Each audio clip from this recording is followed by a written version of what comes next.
রাস্তাঘাটে তো এভাবে আড্ডা দেওয়া ভালো না, এগুলো তো ভালো ছেলেদের কাজ না। কিছু বলবেন আমাকে? না। ভয় পাচ্ছেন? মুখে সাহস রাখতে হয়। যা বলবেন সোজা সাপটা বলবেন। মামা চলেন।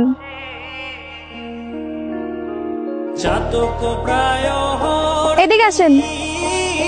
দাঁড়ান, রিক্সায় উঠেন।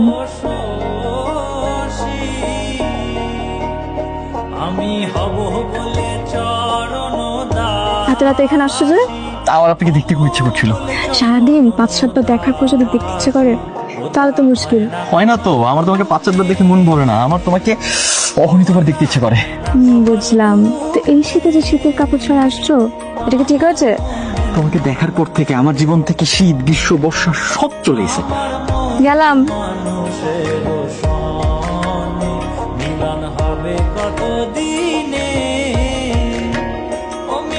কেন আসছি? তুমি আমার সাথে কোনো ধরনের কোনো যোগাযোগ করতেছো না কেন? তুমি আর কিছুদিন ওয়েট করতে পারলো না? ওয়েট? কিসের ওয়েট? আমি প্রত্যেকটা দিন মরি তোমারে দেখার জন্য, তুমি একদিনও আমারে দেখতে চাও না। মানে আমার সবগুলো প্ল্যান তুমি ভেস্তে দিলা। প্ল্যান? কিসের প্ল্যান? আমি কোনো প্ল্যান ট্যান বুঝি না। তো ঝামেলা না করে এখান থেকে যাও প্লিজ। তুমি আমার সাথে একটু, তুমি প্লিজ একটু বোঝার চেষ্টা করো।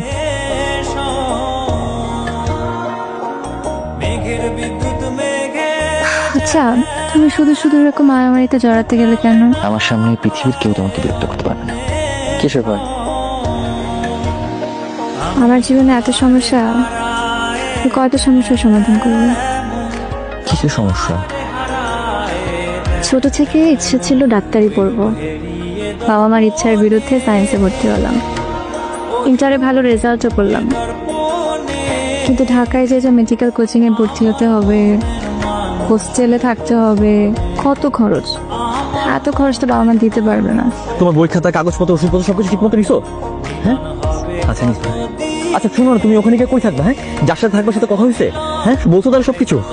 হাজবেন্ডের সাথে কথা বলে যাচ্ছি। আচ্ছা হ্যাঁ, ওকে বন্ধুর বাসর ভালো, খুব ভালো। আচ্ছা শোনো না, ওখানে কিন্তু অনেক মানুষ থাকে বুঝছো, হ্যাঁ অনেক গাড়ি ঘোড়া থাকে, তুমি একদম ভয় পাবা না। আর একটু দূরে দূরে পুলিশ থাকে বুঝছো, যদি ভয় পাও সাথে সাথে ডাক দিবা, ওরা চলে আসবে তোমাকে হেল্প করবে।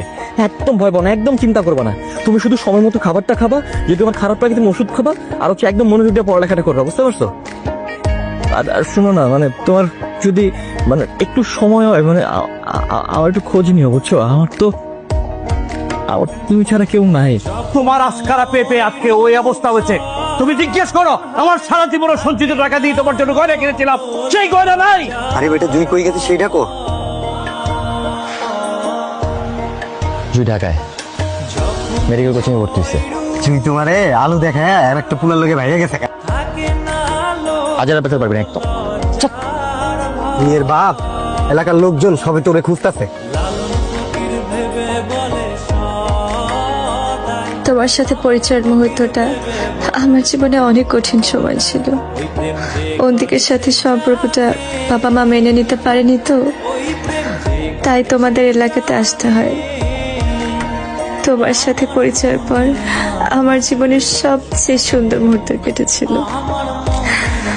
তুমি আমাকে শিখিয়েছো কিভাবে ভালোবাসতে হয়, কিভাবে ভালোবাসার মানুষকে আগলে রাখতে হয়। বিশ্বাস করো, আমি সত্যি তোমাকে ভালোবেসেছিলাম, কিন্তু অন্তিক যখন ফিরে আসে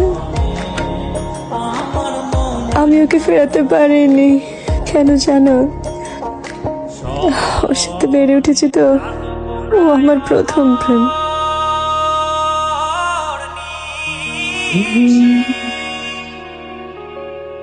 আমি তোমাকে কষ্ট দিতে চাইনি, মিথ্যা বলতে চাইনি। বিশ্বাস করো, আমাকে মাফ করে দিও। আপনি